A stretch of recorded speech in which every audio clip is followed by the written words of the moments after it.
In 2021, the BFB team expanded and diversified. The second outing of our Best of Year video marks a year filled to the brim with great films, some grand and star-studded, and others rather small. The team made an effort to see as many films, and as many different kinds of films, as they possibly could in order to properly ascertain which movie hit all the right notes. Without further ado, the BFBs present the Best of 2021.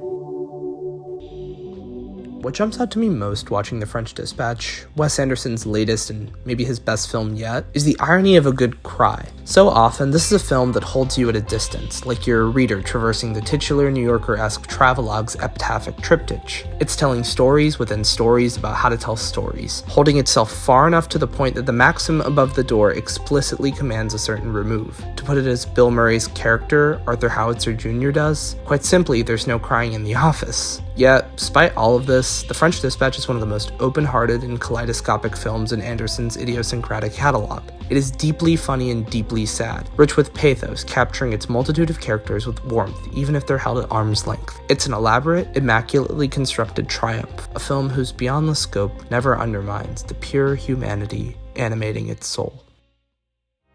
Since 2013, A24 has become one of Hollywood's hottest independent film studios and distributors. In 2017, they and David Lowery gave us one of the most overly pretentious films I have seen in a ghost story. However, fast forward to 2021, Lowery rebounded with an adaptation of the classic 14th century poem Sir Gawain and the Green Knight. Invited to a Christmas celebration put on by his uncle King Arthur and the Knights of the Round Table, Gawain aspires to have the honor of the men he is surrounded by. Fate comes knocking when a mysterious Green Knight interrupts the celebration and challenges one of the partygoers to land a blow on him. Gawain steps forward and slices his head off, but learns he will have the same fate 1 year hence.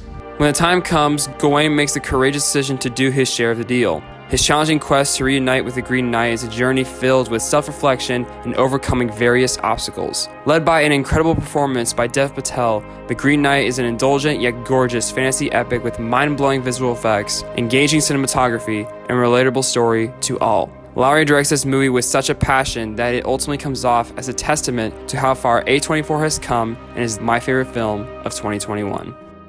Jewish cinema mainly focuses on the Holocaust or anti-Semitism, so it's rare to see a coming-of-age Jewish film. That's why Shiva Baby holds a special place in my heart. Now, I'm not saying that Shiva Baby is feel-good per se, but it's far more lighthearted compared to other Jewish films. The film follows Danielle, a post-grad student who makes a living being a sugar baby. She goes to Shiva with her family where she happens to run into her sugar daddy. Shivas serve as a gathering for close family and friends to mourn the loss of a loved one. However, in this case, it's more of a function for extended family to congregate and judge one another. Danielle's ex-girlfriend Maya happens to be at the Shiva, and she is the Jewish golden child. She's going to law school and has many job interviews lined up. In contrast, Danielle really has no idea what she wants to do with her life. There's lots of unhealthy competition between the two. Not only did they have a nasty breakup, but the pressure to be perfect is getting to them both. Simultaneously, Danielle's oblivious parents bond with her sugar daddy, awkwardly plaguing the Shiva for her. The two are constantly running into each other and making awkward eye contact. Danielle's interactions with her extended family are stiff and uncomfortable, and I feel like I know all of them.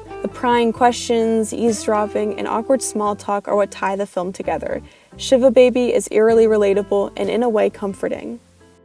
I was pretty shocked by my reaction to this due to Spielberg's recent track record, but I fell head over heels for his West Side Story. This is a film that oozes with love and delicacy towards the craft of filmmaking. The passion that Spielberg and his team have here is infectious. There's so much to love here, and it would be redundant for me to repeat it all, but I'll do it anyway. The camera moves so freely, and the way that shots are framed is unlike anything I've ever seen before. The way Spielberg uses the visual components and physical motion to portray his love for storytelling, and this story in particular, really makes this film feel like he's gone back to his auteur roots, and it's certainly his best film since the 90s at the latest. The way this story is repurposed to give three-dimensional, deeply compassionate and empathetic portrayals of these characters, in combination with the unique visual style, is what makes this film truly special. It's difficult to put into writing. I'm not one to struggle to articulate my love for films, but the way that this is ingeniously and flawlessly put together has me at a loss.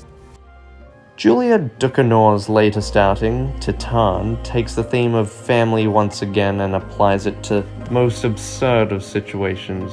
Her previous film, Raw, proved sisterhood through cannibalism, and Titan proves the power of family bond through car sex.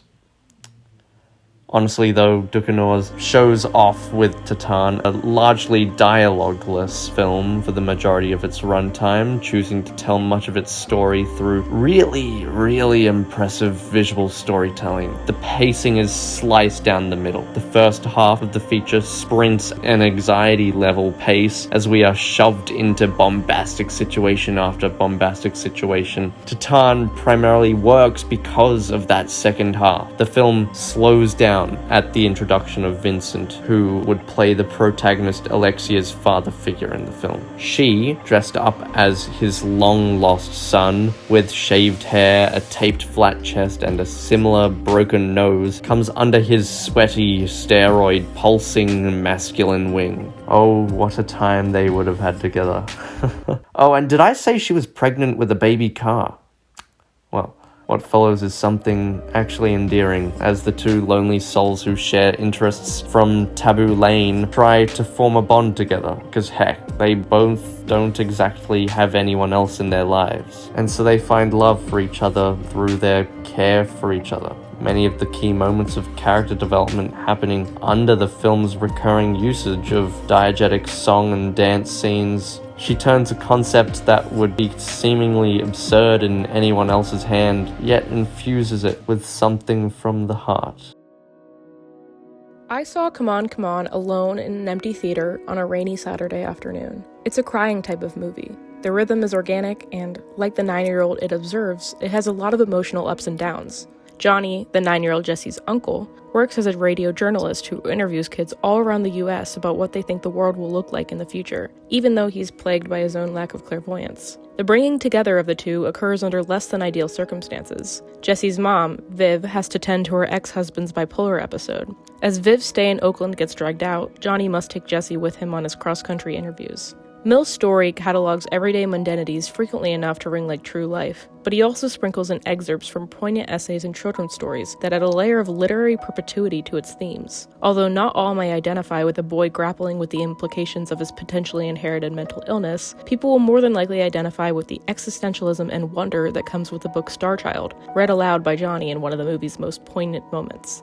Briefly, the film even delves into the thankless nature of motherhood with an excerpt from Jacqueline Rose's Mothers, an essay on love and cruelty, which I believe to be one of the most gut-wrenching truths that accompanies the circle of life. However, I think that, overwhelmingly, Mike Mill's intent is to warn about overstimulation. The world is complex, and there are going to be a million things vying for our attention. He advises present-mindedness, feeling one's feelings exactly as they are occurring, acknowledging pain, and expressing love as fully as possible. That is how Jesse learns to cope with his sometimes unexplainable malaise.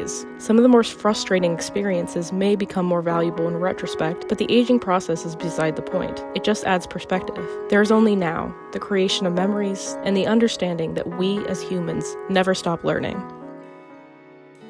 Just as Paul Thomas Anderson seemed to finally beat the Altman allegations, he dropped his most Altman-esque movie yet, the shaggy tale of a young, perverted hustler and an aimless 20-something who can't help but fail upwards. With an original draft of over 400 pages, Licorice Pizza is a rambling, nostalgia-stained portrait of the San Fernando Valley in the 1970s, filled with less than appealing caricatures of its more notorious inhabitants. Maybe the most overly written about movie of the year, LP is bait for sickeningly romantic puff pieces and just as ripe for endless loops of controversy. For some, it's a sugary coming-of-age story. For others, it's a film that taunts them about the inevitable futures of its charmingly broken characters. What will become of the hapless, angry Alana who has trouble fitting into a world trapped in cultural limbo?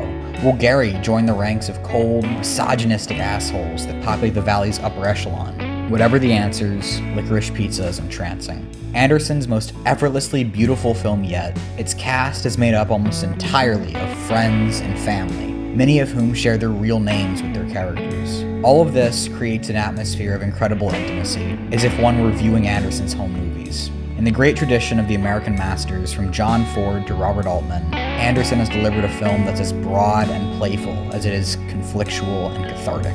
In these dire days, how rare such triumphs are.